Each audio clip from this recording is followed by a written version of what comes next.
So I think we'll get started right on time. We have a lot of people on the Zoom. So welcome everyone. I'm Carrie Scott, and it's my absolute honor to be welcoming Dr. Omar Dawaichi. I'm going to begin as we do with a land acknowledgement. People who know me know I tend to skip the land acknowledgement and talk more immediately about Indigenous rights today, which I'm going to do. But because not all our attendees are here in Canada, I think it's maybe worth doing. So just to note that wherever you are sitting, whether you're in this room here or at home, you are on Indigenous land if you're on Turtle Island. And take this moment to consider where you are located and give thanks and gratitude to the land you're on and the people who were and are stewards of this land. So if you're here at York, we are acknowledging its current treaty holders, the Mississaugas of the Credit First Nation. And this is also the traditional territory of many Indigenous nations, including the Anishinaabe Nation, the Haudenosaunee Confederacy, the Huron-Wendat, and the Métis. And the territory is subject to Dish with One Spoon Wampum Belt Covenant, an agreement to peaceably share and care for the Great Lakes region. So that's great, we acknowledge, but what do we do? And so I like to just check what's going on in Indigenous news here in so-called Canada, and to note that just less than a month ago, our Prime Minister, Mark Carney, went out to Prince Rupert on the coast, the West Coast, on a sort of handshaking mission to discuss with the coastal First Nations, especially the Gitgaat First Nation, about their proposal to open up a port at the end of a pipeline coming from sort of middle Canada to bring oil to the western coast and load it onto tankers in an area that is currently banned from having tankers dock. So right now, this little area between Vancouver Island and the coast is, you cannot have large tankers there and they cannot dock because the land underneath the ocean is really irregular and it's considered very high risk for an oil spill. So there's been a moratorium for I think about 10 years, and there's now an effort to build a port there that they can use to load tankers and to end that moratorium on larger ships. So there's been a lot of pushback from the First Nations there, but this issue is not resolved. So keep an eye on the news. Truth and reconciliation is more than just land acknowledgements. Okay, so we're going to turn to our talk today, and I would love to tell you a little bit about our speaker. So Dr. Omar Dawaichi is a medical anthropologist, historian, and former physician whose work examines how decades of war and displacement in the Middle East have reshaped medical infrastructures, therapeutic practices, and microbial life. He is chair and associate professor of anthropology at Rutgers University.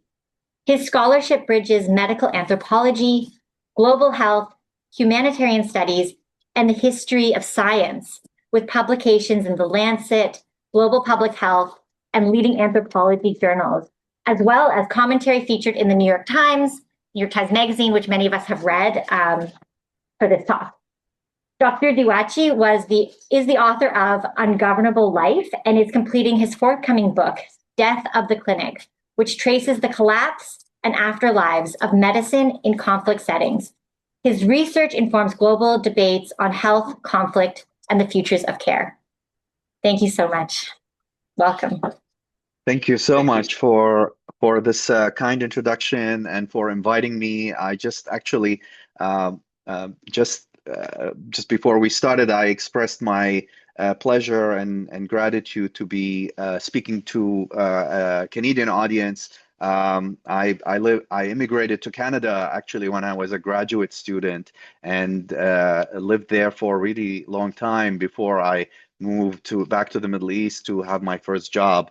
So as a kind of Canadian living now in the US, I'm really grateful to feel kind of invited by Canadian institutions once again.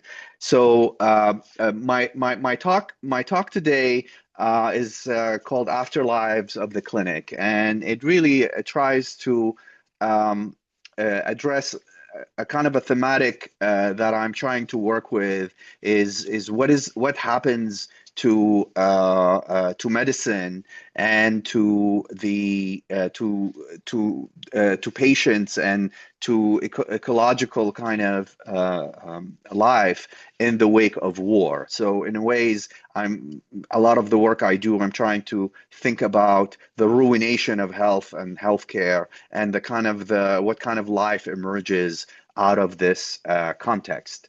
So let me share my slides and begin. And I apologize. I wrote my talk, so I'll be reading here most of the times. Okay. So to begin, I'd like to take you to Mosul.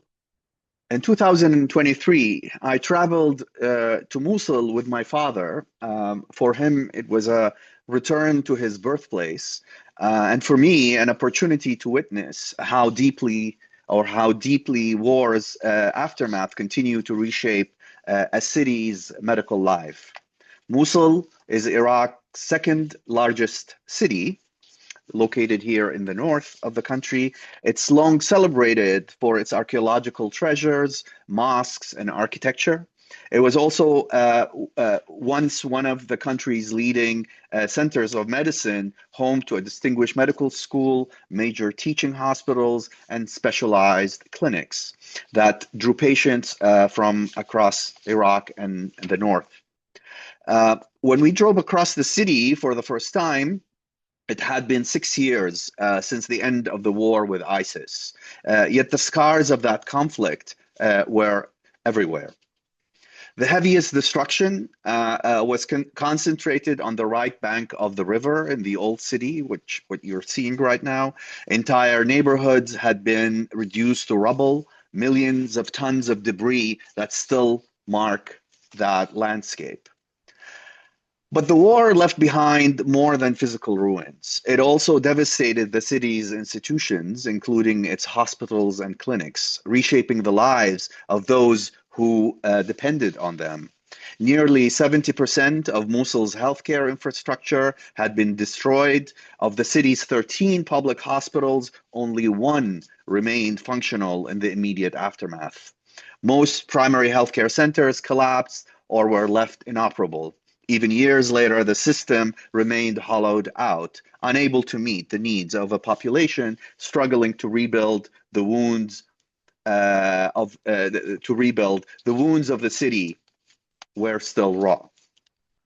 One of the most haunting sites in Mosul was Al Shifa complex, and I'm going to play a short video here that I took when I was traveling there.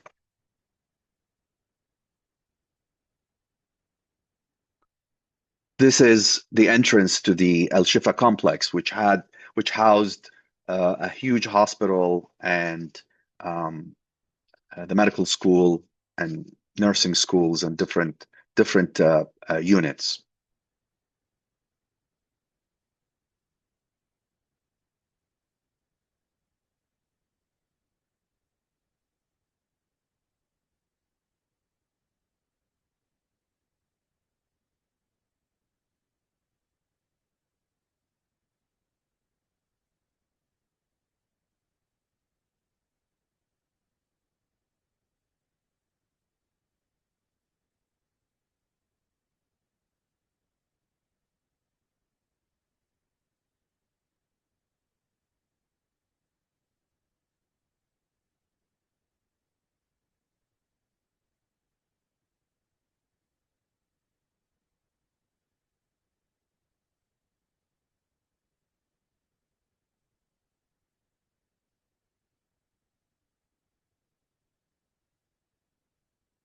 The image that you just saw, this one is as a picture here, is of Al Mustashfa Al-Jumhuri, the Republican hospital.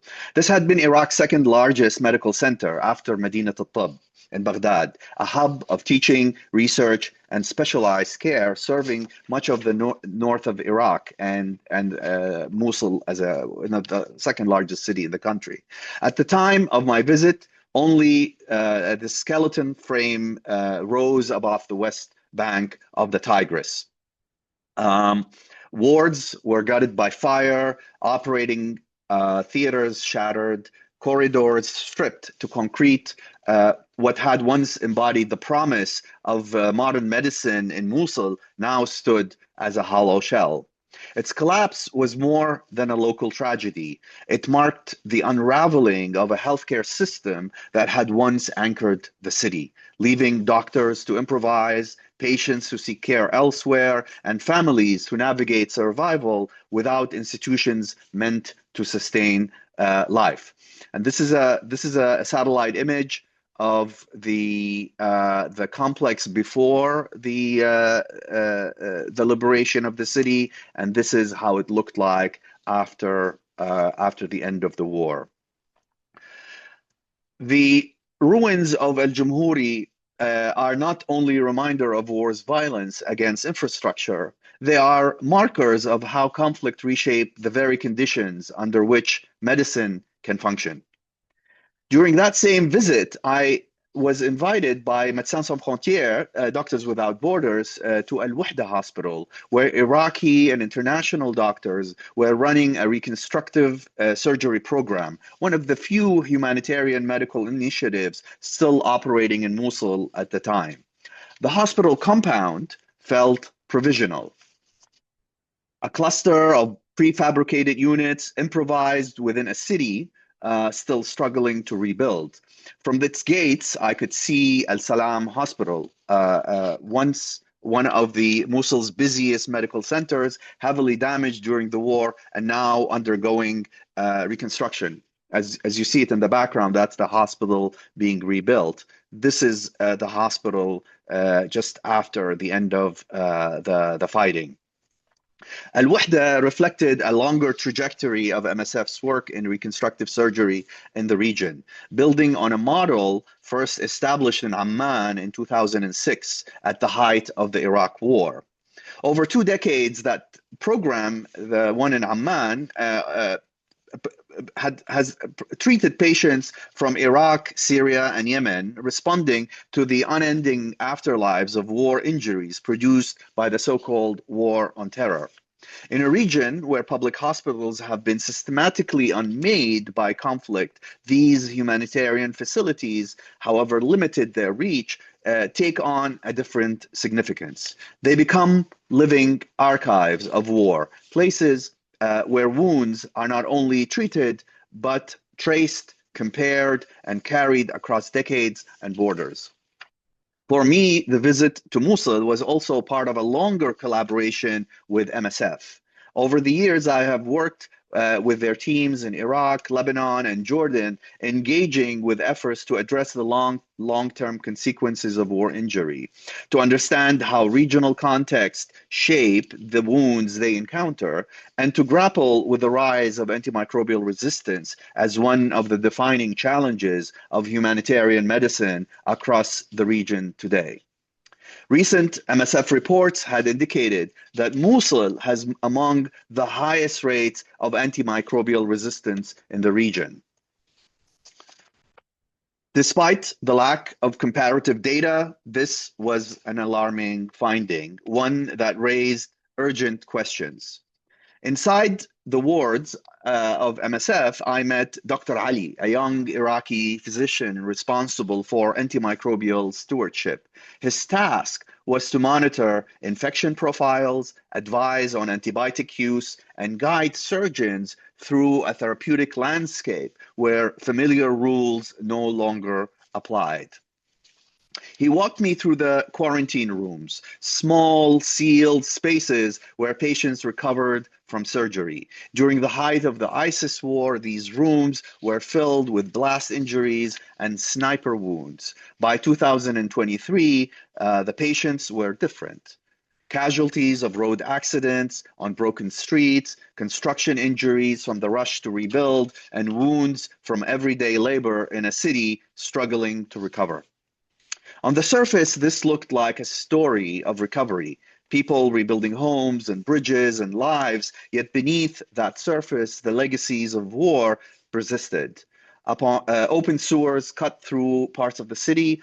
Contaminated water and debris exposed the injured to microbes embedded in the rubble of the conflict. Violence continued to shape the biosphere of the city, and with it, the practice of medicine itself.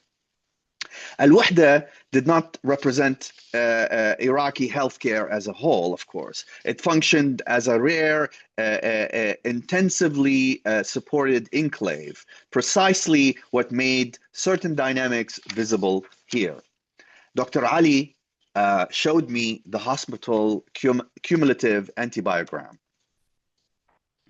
And this is a chart mapping resistant patterns across bacterial strains. The picture was very sobering. For organisms like Enterobacter or Klebsiella, resistance exceeded 70%. Across most antibiotic classes.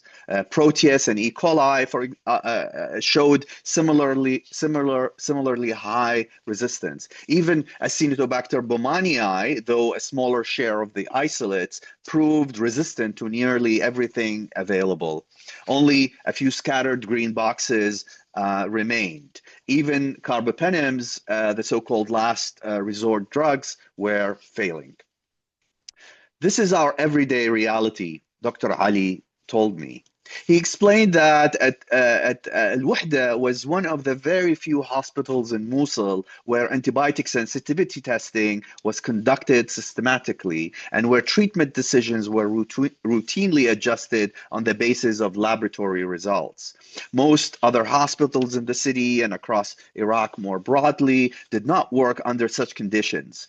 There, clinicians continued to rely on long-established practices of empiric and broad-spectrum antibiotics, developed over the decades of sanctions and war and infrastructural breakdown. As one Iraqi surgeon who moved between the public sector and MSF facilities put it bluntly, antibiotic treatment often amounted to qasf ashwa'i, indiscriminate shelling. The phrase captured both the urgency and the violence of clinical decision-making under collapse. Antibiotics deployed preemptively, repeatedly, and without confirmation, not out of ignorance, but as the only available means of acting in absence of trusted diagnostics. What distinguished Al-Wahda then was not superior knowledge, but the rare presence of an institutional environment capable of slowing treatment, making microbial life legible, and converting what was otherwise absorbed into everyday practice into something that could be seen, recorded, and debated. The antibiogram was also more than a medical chart. It was a window into how conflict reshapes biology.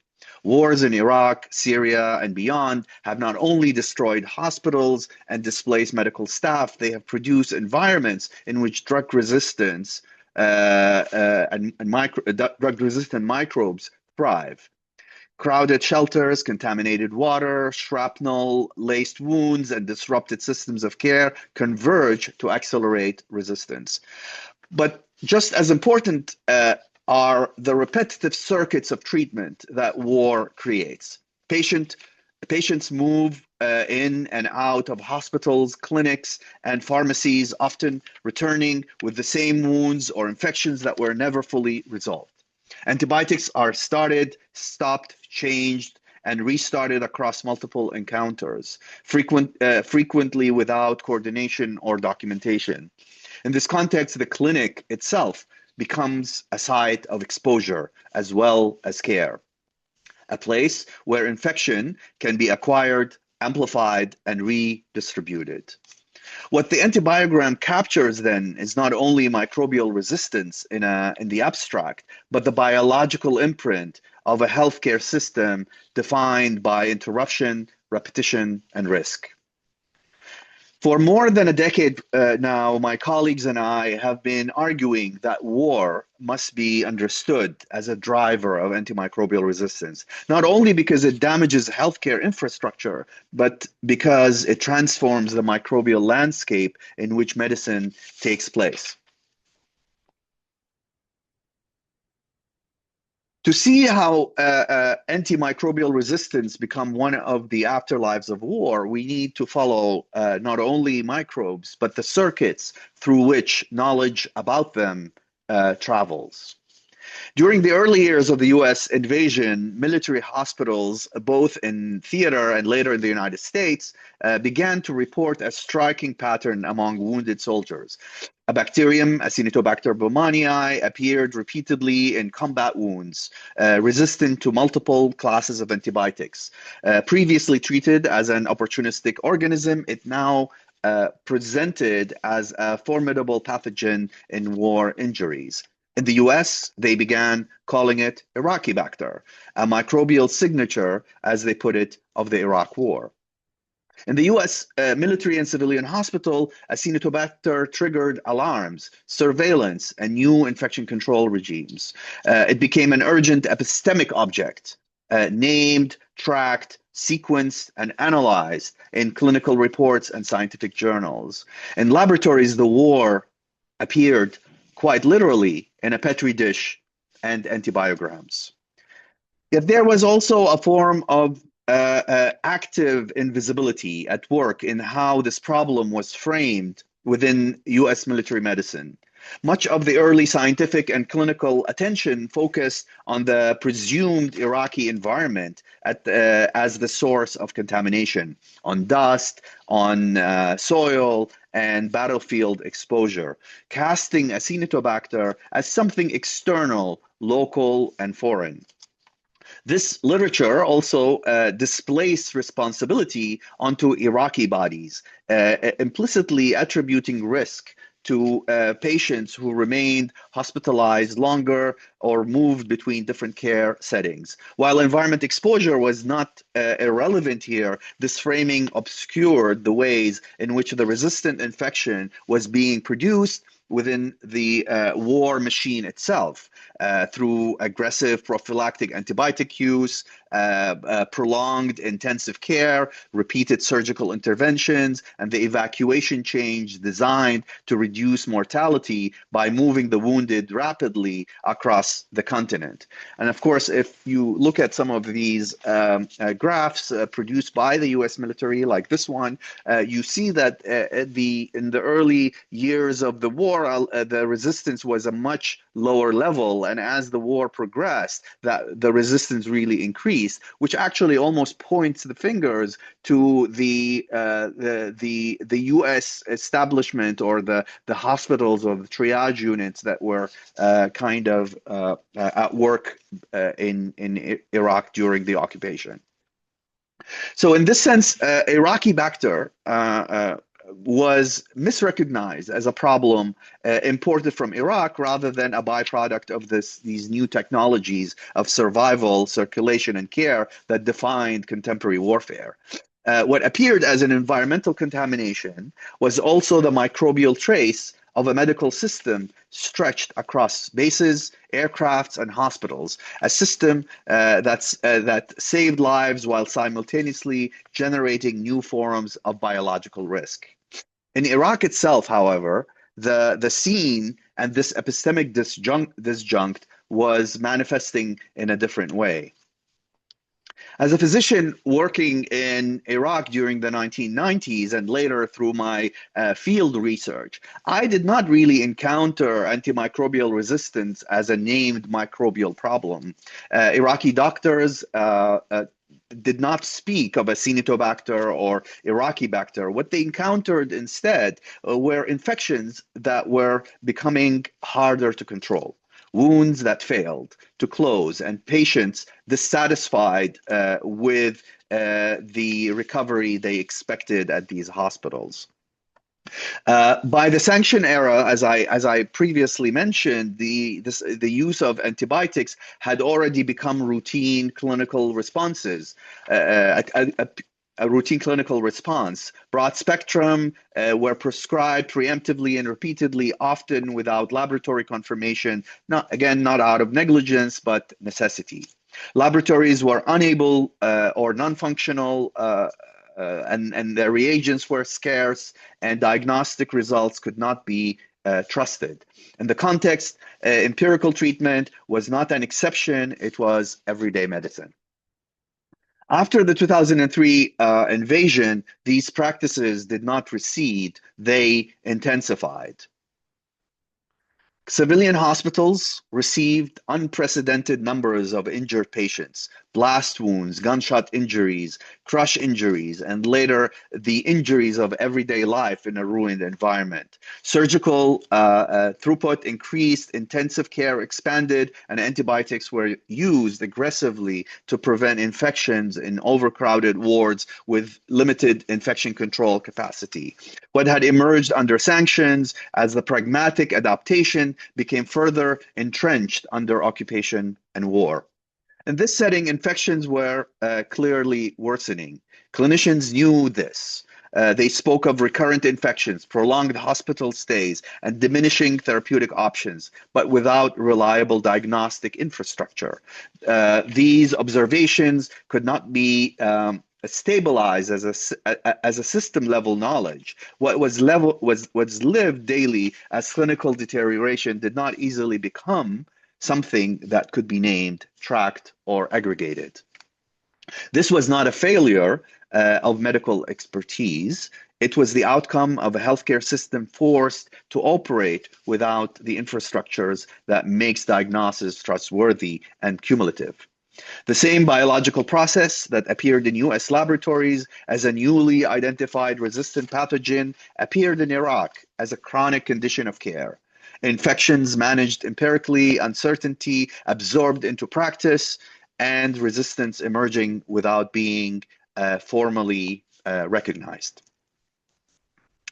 As I show in my work, the clinic continued to function, but it did so without the diagnostic scaffolding that would allow microbial life to be rendered visible in the ways global health typically expects. The practical consequences of this invisibility was mobility.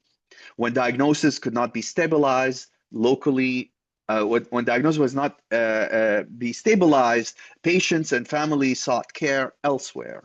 Some moved within Iraq, many crossed borders to Beirut, Amman, Delhi in search of hospitals that might hold their histories and provide different options. Mobility became the strategy to compensate for epistemic uncertainty.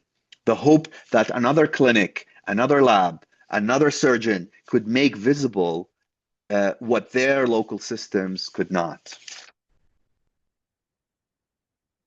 So seen in the slides, the antibiogram that Dr. Ali showed me at Al-Wahda became analytically crucial. Al-Wahda operated in this kind of epistemic enclave, a small, intensively supported site where diagnostic protocols, cultures, and stewardship could be reassembled. The cumulative antibiogram there condensed years of prescribing, interrupted therapies, and fragmented care into a legible chart. In other words, the broader public and private system could not see systematically, the enclave could finally register. That is why this antibiogram matters, and it is not simply a kind of a local snapshot, but a diagnostic ledger of a much wider ecology. It translates ruin into data. It makes visible what had been experienced widely, but remained largely uncounted. If we take this seriously, our understanding of antimicrobial resistance must shift. AMR in conflict zone is not only a technical failure of stewardship, it is also an outcome of asymmetric knowledge infrastructures and the mobility those asymmetries produce. War here is not merely a backdrop, it is an active force that rewrites or rewires how microbes, medicines, people, and information circulate. In the next section here, I want to kind of step back and place these dynamics in a broader frame, what I call a chronicle of war biology. This kind of multiple ways conflict inscribe itself in bodies, microbes, and institutions, and what that means for the future of global health. What the story sorry, what the story of Mosul and Al-Wahda and Acinetobacter makes clear is that antimicrobial resistance in conflict setting cannot be again understood as this technical problem, but part of this larger systematic failure.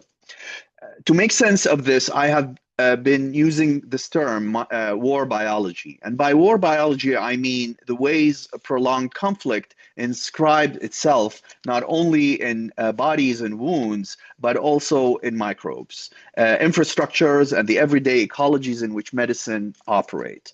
War does not simply destroy hospitals or displace populations, it actively reshapes the biological terrain on which care takes place, producing new forms of risk that persist long after the fighting subsides. Again, what I'm calling here war biology is not simply social determinants under extreme conditions. It names how conflict actively reshapes microbial ecologies and clinical possibilities in ways that persist after the violence. And this term, basically, I build it through engagement with a long trajectory in anthropology and history of science, the work of Margaret Law, Constituted Biologies, and the work of historian of medicine, Hannah Landecker, on the biology of history has been very kind of crucial as a kind of, I see this as a kind of continuity of that work. From this perspective, antimicrobial resistance is not an accidental byproduct of war, it's one of its predictable afterlives. So in a way, conflicts here creates these conditions of resistance in several interconnected ways. First, through the collapse and fragmentation of healthcare system, as we have seen in places like Iraq, and as we see right now in places like Gaza. War disrupts laboratories, record keeping, referral pathways, stewardship practices. Under these conditions, antibiotics are used repeatedly and often without diagnostic confirmation. This is not, again, simply poor practice. It's medicine adapted to this ruination of healthcare. Secondly, through the environmental degradation, bombardment damages sewage systems, contaminated water, and accumulation of rubble introduces heavy metals, pollutants, and microbial reservoirs into urban environments. Injuries sustained in these settings, shrapnel wounds, crush injuries, and burns are exposed to these microbial ecologies shaped by war. These environments select for organisms that are not only pathogenic, but difficult to treat. And third, through mobility. War displaces patients, clinicians, and microbes. Wounds travel across borders. Resistance organisms move with them, entering new hospitals and new healthcare systems. As we saw with Acinetobacter, what is named and tracked in one setting may remain invisible in another, only to reappear later through transnational circulation. Seen together, these processes suggest that war is not external to global health. It's one of the conditions through which contemporary health threats are produced. This is why I argue that antimicrobial resistance should be understood as a biosocial afterlife of conflict. It's shaped by political decisions, military interventions, humanitarian response, and uneven infrastructure of care. Yet once established, it exceeds any single institution capacity to contain it. In short, stewardship, surveillance, and drugs matter, but they will fail unless we confront the political and ecological conditions that produce resistance. What Mosul shows is that rebuilding hospitals is not really the same as rebuilding the conditions under which medicine can reliably know, contain, and respond to infection. Al-Wahda could register resistant because it was an enclave, intensively supported, insulated, and temporary. But global health cannot operate only through enclaves. If war biology is real here, and the evidence really kind of suggests that, then antimicrobial resistance forces us to confront conflict not as only as a humanitarian crisis or humanitarian emergency at the margins of global health, but as a central driver of its most pressing planetary challenges. This does not mean that war is the only cause of antimicrobial resistance, but it does mean that in regions shaped by prolonged conflict, resistance cannot be addressed without reckoning with the political, ecological that produce them. So in the final part of the talk, I want to show how these dynamics extend beyond Iraq, shaping regional circuits of care and lives of patients whose wounds and infections move across borders, and what that means for how global health imagines responsibility, continuity, and care in a world increasingly marked by conflict. The dynamics I have been describing again is not necessarily contained within these national borders. Following the wars in Iraq, I began encountering Iraqi patients not only in Baghdad and Mosul, but increasingly in regional medical hubs such as Beirut and Amman. These cities became sites where the afterlives of war and the clinic were reassembled. Not here as a humanitarian crisis alone, but as complex medical and biological problem. For clinicians in Beirut, these patients posed difficult challenges. Sorry. So this is a quote from one of the surgeons I interviewed in Beirut at the time. It says, we see many tough cases from Iraq. They present with very advanced and aggressive types of cancer, which are unusual among the younger population. We're also struggling with these high rates of multi-drug resistance among the injured. These bugs could be transmitted to other patients in Beirut. That is why we usually put Iraqis in isolation upon arrival until we confirm the microbial or microbiological status of their wounds.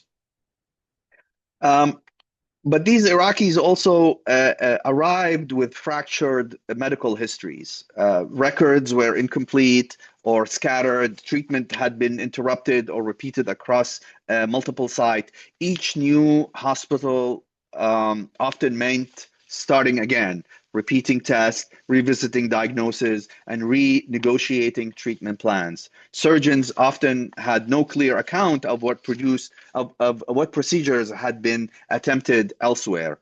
Infectious disease specialists encountered these wounds already colonized by polyclonal and multi-drug resistant organisms. Care unfolded under conditions of uncertainty. What became clear was that mobility itself had become a mode of care. When diagnosis and continuity could not be secured locally, patients moved within Iraq and across the borders, as I've been showing. But mobility also redistributed risk. Resistant organisms traveled with patients, entering new hospitals and new health systems. In this way, antimicrobial resistance was not only local consequence of war, but a regional and global one. What had emerged in ruined hospitals reappeared in these referral centers elsewhere, complicating infection control and challenging assumptions about where responsibility lay.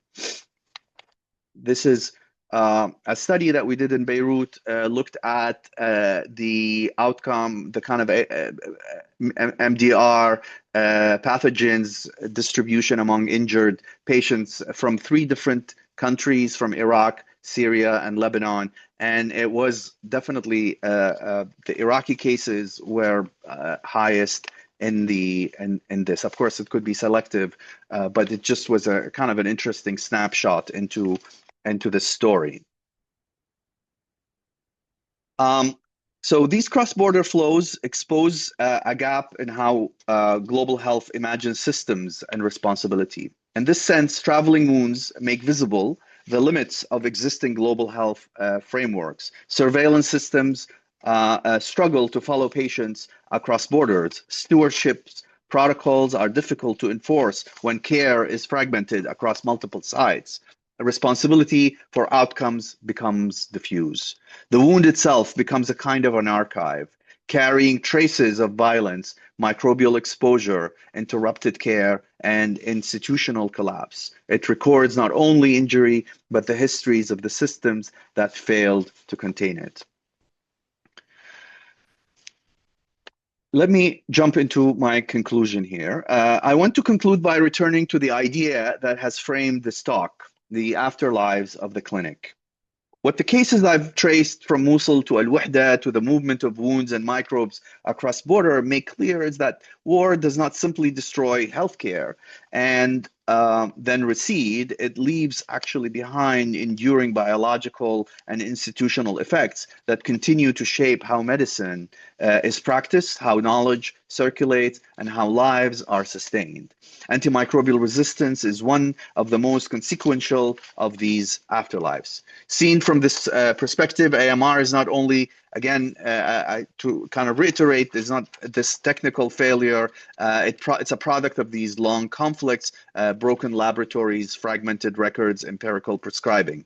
What Mosul shows is that rebuilding hospital is not the same as rebuilding these conditions. For global health, this raises difficult but unavoidable questions. How do we address antimicrobial resistance when war is not an exception, but actually structuring conditions of care? How do we imagine stewardship when laboratories are intermittent and patients move across borders? These are not really peripheral questions. They go to the heart of how global health understands its objects and its obligation. From this vantage point, the clinic appears not as a stable anchor, but as an institution living in aftermath, present but stripped of guarantees that once organized care, knowledge, and authority.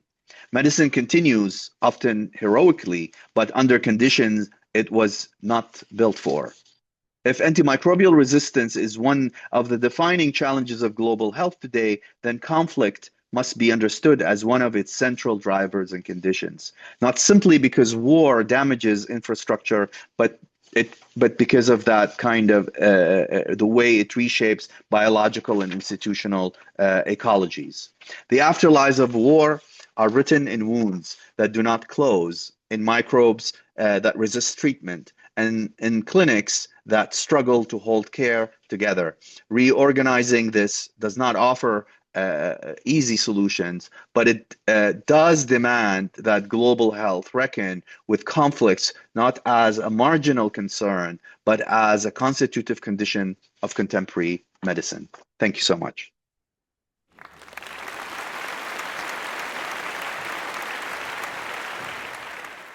Thank you very much, Dr. Doueichi. That was incredible. And it's so powerful to see the different disciplinary threads being woven together.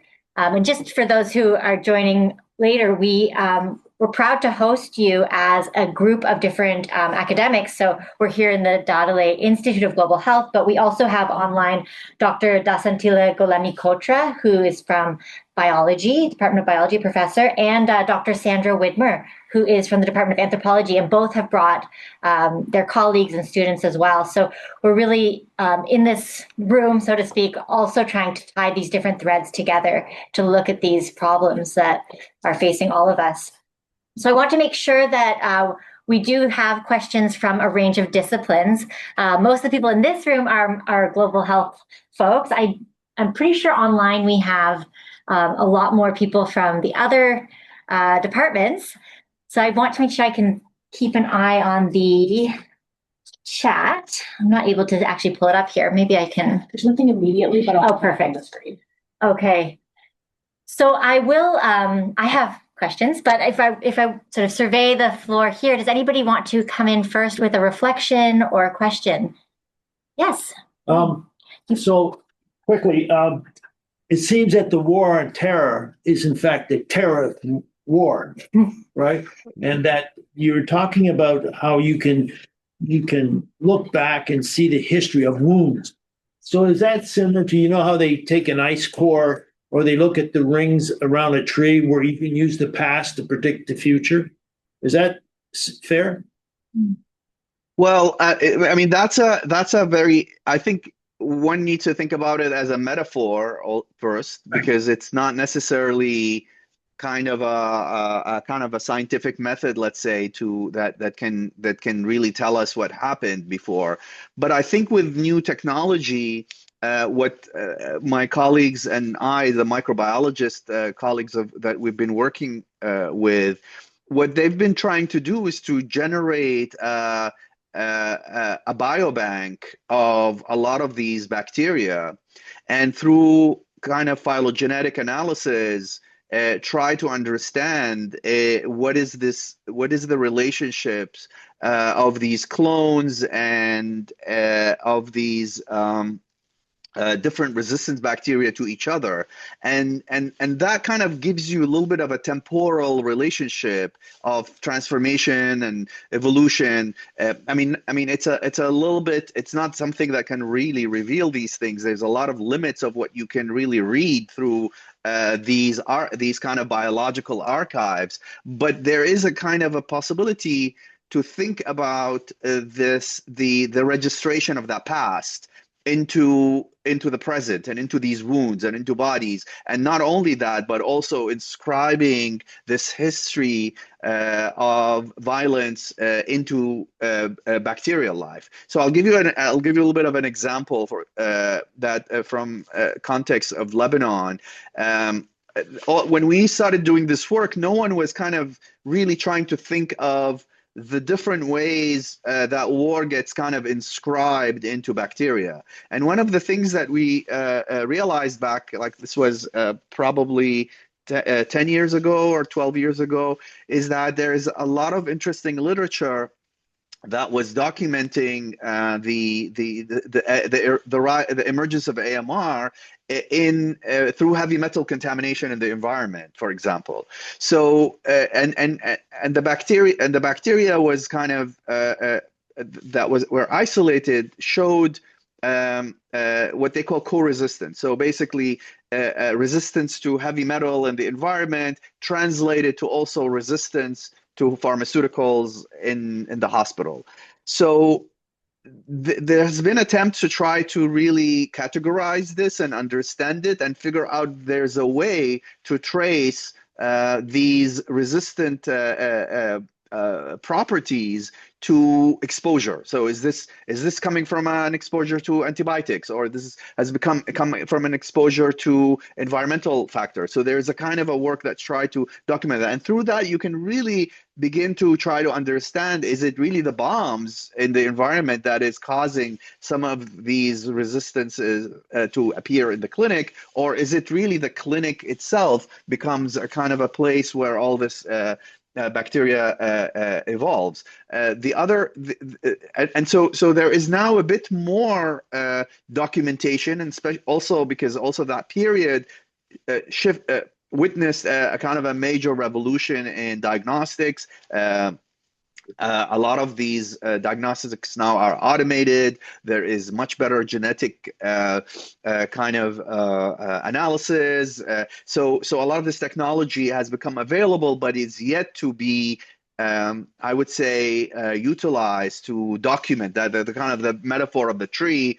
To like it's. I'm yet to see very good analysis that figures out the causality here between what caused what, because big problem of biology is that whenever you're trying to capture something, it's a snapshot. It does not really tell you a kind of a more longitudinal stories.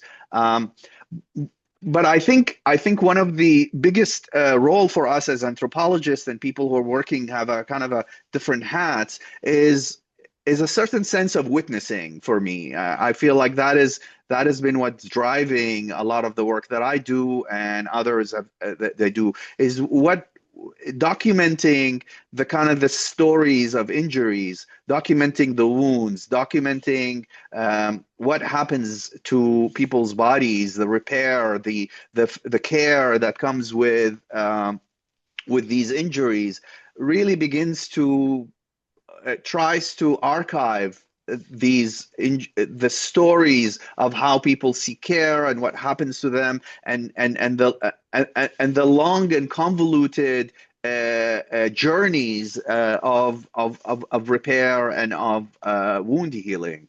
And so this frontier of archiving and documenting is happening at different places. There is some of that stuff is happening in kind of documenting how the bacteria is reacting to these stressors, and some of them are happening through looking at how humans and their bodies have been really and their lives have been really rendered by the violence of war. Incredible. You can see that Injan Biswas has just put up a comment that's worth reading. The innovation associated with war is extremely expensive, and we have yet one more instance of that, which is very well said. Absolutely. Yes. Mary would. Oh, well, thank you so much. This was an amazing talk, and I think very eye-opening for all of us. Just to comment, I wanted to share that in Canada, one of our senators, Senator Mohammed Iqbal Ravalia, held, I guess, a meeting, a G7 meeting, or it was associated with the G7 meeting this September on AMR and war conflict, and how using this information might mobilize our governments at the highest level to take more action on AMR. And the whole conversation was focused on Ukraine and how, the mortalities and lost limbs and everything that's going on there, but no mention of what you've been talking about today.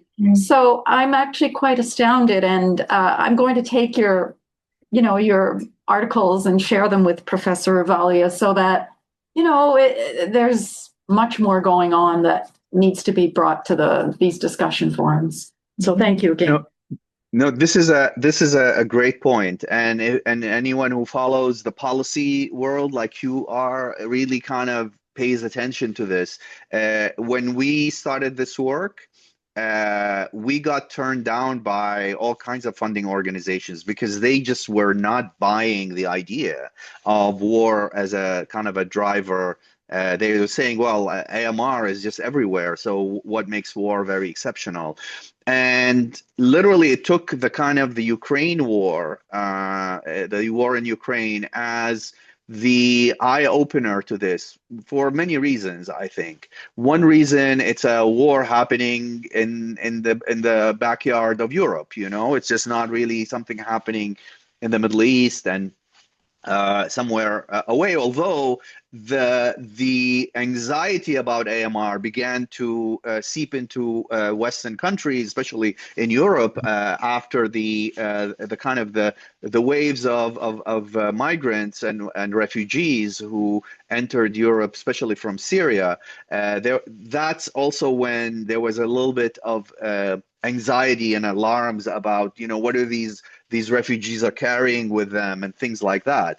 But the other thing about Ukraine is that it's probably one of the most scientifically documented wars, and mainly because I think mainly because Ukraine also has a very strong scientific institutions. They have really incredible people working on toxicology and microbiology. So they do have a very strong infrastructure that is connected also with the European institutions. So the biggest data sets right now available on war and AMR come from the Ukraine. And in a way, it just really confirms what we've been seeing at a kind of an experiential level in places like Iraq and Syria and Yemen and Gaza and all these different conflicts where no one is really able to document them scientifically. And this is why the MSF story has been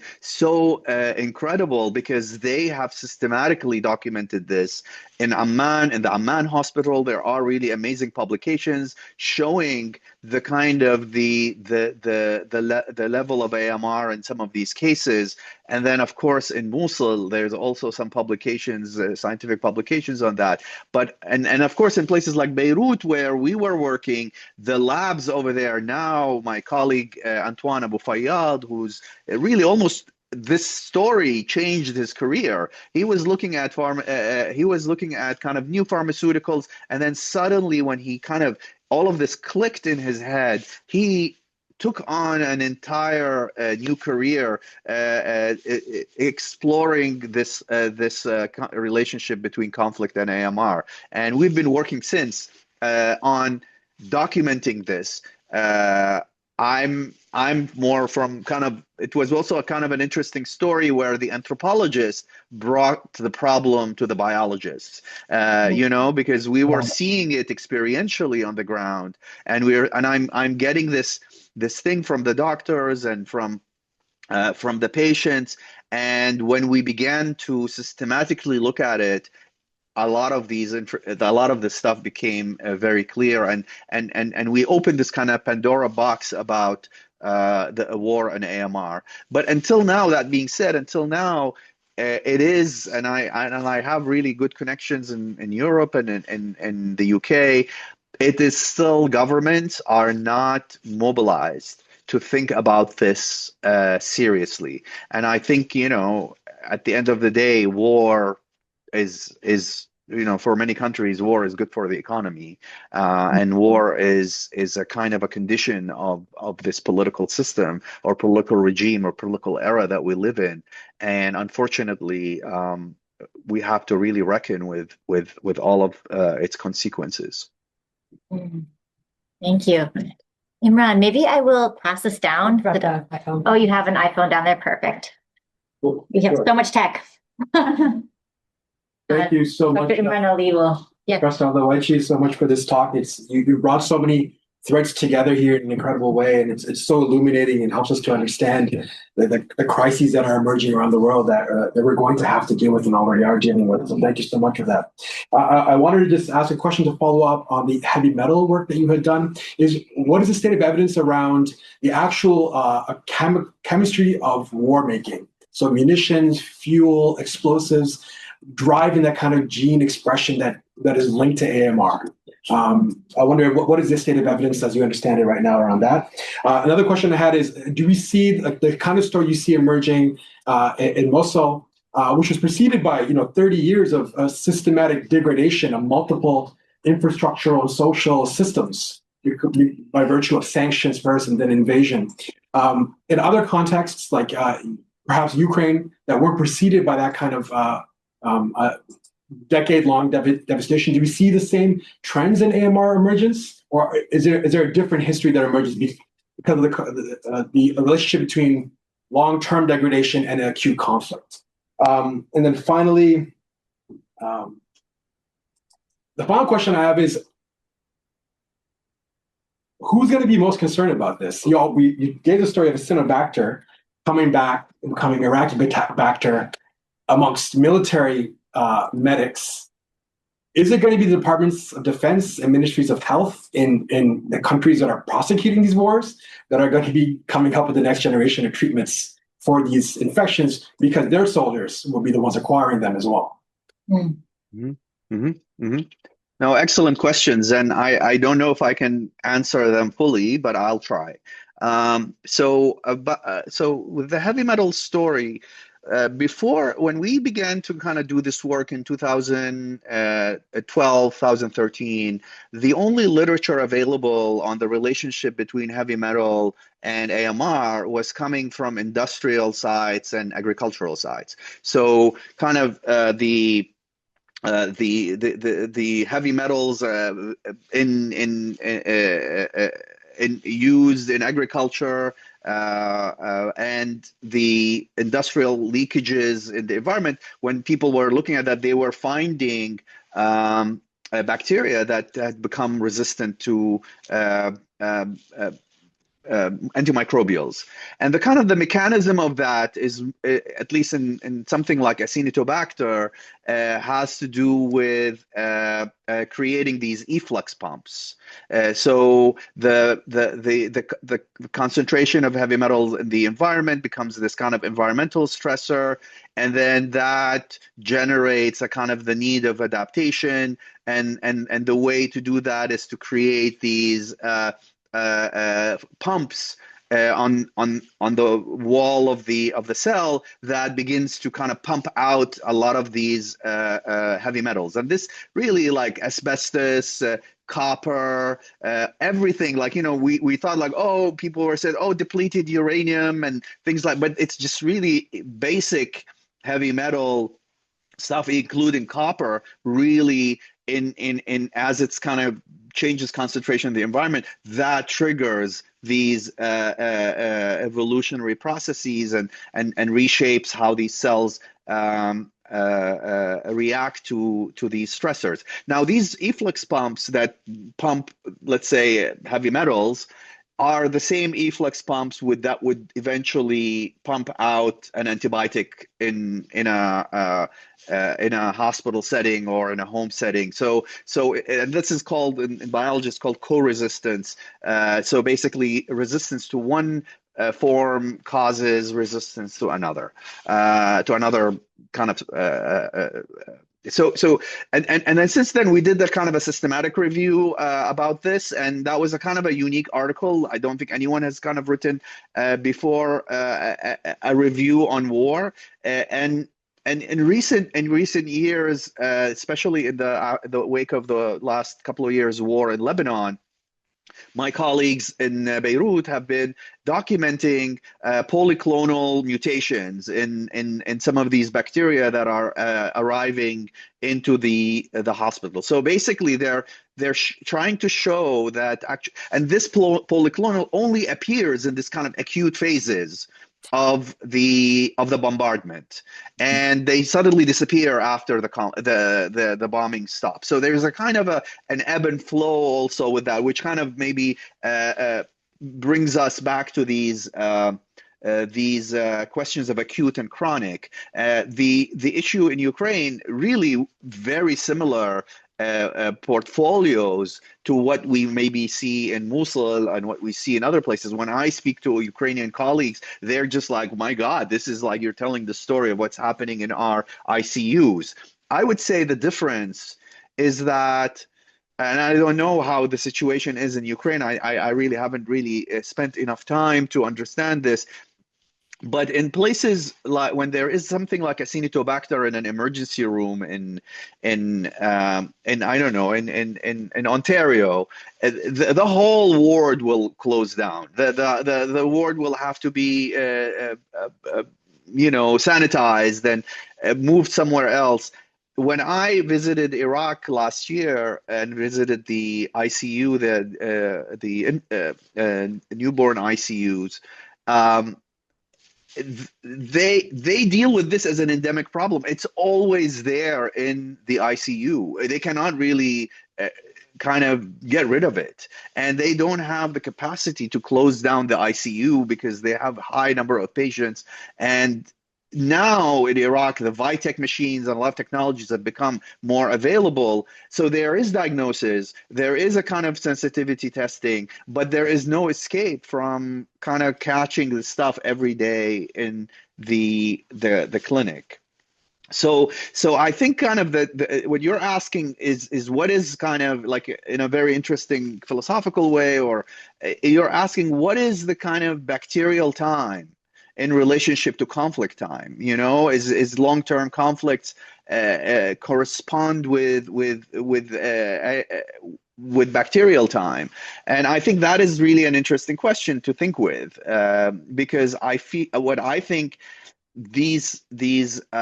we see in conflict settings is that when there is an acute conflict, these things will rise, but then they will kind of settle back into some kind of an endemic landscape or endemic kind of way. So I'm trying to still really understand this. How does this work? Is there a predictable pattern of this, or is this kind of just emerges as you begin to look? So I don't necessarily have a clear answer, but I can definitely say that in places where there are resources to rebuild and it is a very different story than when the neglect really continues and lingers on for a really long time. Now, in terms of I feel like your third question is thinking about also accountability and thinking about whose bodies need to be protected when these things happen. Um, I think what we have been seeing more and more is wars that are fought by remotely and by drones and by these kind of big bombardments, and I think that is really an interesting turn because, of course, it partly it saves the soldiers' lives and protects that.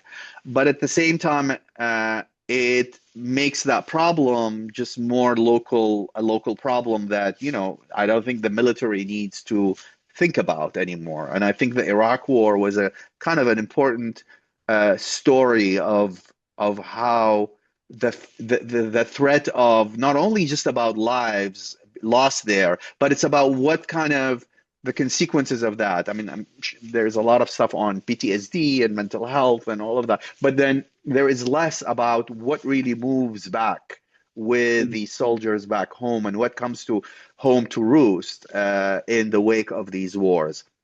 Um, the bigger problem, I'm sure you guys there would know this, is that pharmaceutical companies are not necessarily invested in creating new pharmaceuticals, new antibiotics, because that really is complex clinical trials and not really that profitable economically. So there is less investment in that. A lot of governments are trying to push towards more investment in pharmaceuticals. There are different strategies of treatment. There's the phage therapy, which are basically utilizing viruses to deal with that, but that's a very expensive, very complex. Not very complex, is now practiced a lot of places, but it's a uniquely individual therapeutic. It's not really something that as systematic as the antibiotics, where you just like pop a pill and that's it, So yeah, I'm not really sure what's in the minds of the policymakers and how do they think the new wars will look like, and how are they going to be dealing with the aftermath of these wars. So one thing we can do is just kind of keep shedding light on this, because I find it to be a kind of an important problem, not necessarily just of the present, but more of the future. I mean, this is all signaling this end of the antibiotics era, that people have called it the end of antibiotics era, which I think is going to be a big problem in the future. And this is why I find this to be very kind of mobilizing for us, because this is really big danger for the next generations. Thank you very much. Thank you. We have a question online, which actually I think you spoke to quite a bit, but it'd be good to have your reflection again. So a colleague from the chemistry department spoke, your excellent talk was a real eye-opener for me. My question, what is the evolution and lifetime of the war biology you proposed before the biology returns back to the pre-war state? And you did start speaking about that, but if you'd like to reflect again on this, does it, return back? Yeah. Yeah. So, I mean, I don't think what I mean by war biology as a concept here is not really definitely not a thing that I can quantify. I use this to speak more about the different biosocial ramifications. When I talk about wounds, I'm kind of putting that under war biology. When I talk about these institutional contaminations, I'm talking about war biology. And now when I'm talking about bacteria itself, that is also, I put all these under this concept that I'm trying to use to speak about what I'm doing. What my understanding is that there is definitely a window of opportunity of establishing much proper surveillance systems and infection control in the wake of war. And the problem is what you see. I mean, when you see the kind of imagery of wounded entering into a kind of a besieged hospital in Gaza, you really not thinking about infection control. You're just kind of now in this survival mode of trying to deal with this wound or deal with a family loss or someone. I mean, these are immediate, and so I think one of the most important ways to shorten this temporality of war biology is what do we do after these places kind of emerge in from these conflicts? How do we rebuild? How do we repair? And I think the repair here is not just about rebuilding these buildings, but to establish more systematic ways of documentation and monitoring of what's happening in these settings. This is a problem that will continue to haunt these places in the wake of these wars. So I don't think I have a very clear shelf life of how long it takes, but I definitely think that if we orient ourselves to more systematic understanding of these problems and pay attention to them, we can definitely address them in a more a systematic way. The issue is not just about cleaning, but it's also about human the doctors and the healthcare practitioners and the professionals that have been working there. One of the things that I kind of been working on throughout my career is this disruption in knowledge production and disruptions in expertise from one generation to the other. In Iraq in the 1990s, almost half of Iraq's, I mean, in the 90s and the early 2000s, almost half of Iraq's medical professionals left the country, escaped, became displaced. I mean, I'm one of them. And basically what happens with that disruption is also disruption of knowledge, of knowledge transfer, disruption of a continuity of care. And I feel like that is an important task in the kind of rebuilding phase, is to reestablish kind of more continuity. And when I was working in Beirut and Lebanon and a lot of these places, we used to get a lot of people parachuting from Ivy League universities in the US telling us they know what's happening with conflict and having these protocols and systematic ways of dealing with that. But at the core of the problem is a human problem, is what happens to these workers, how the trauma that they've gone through, the experiences that they've gone through. So there is a kind of a moment of like I tend to be learning a lot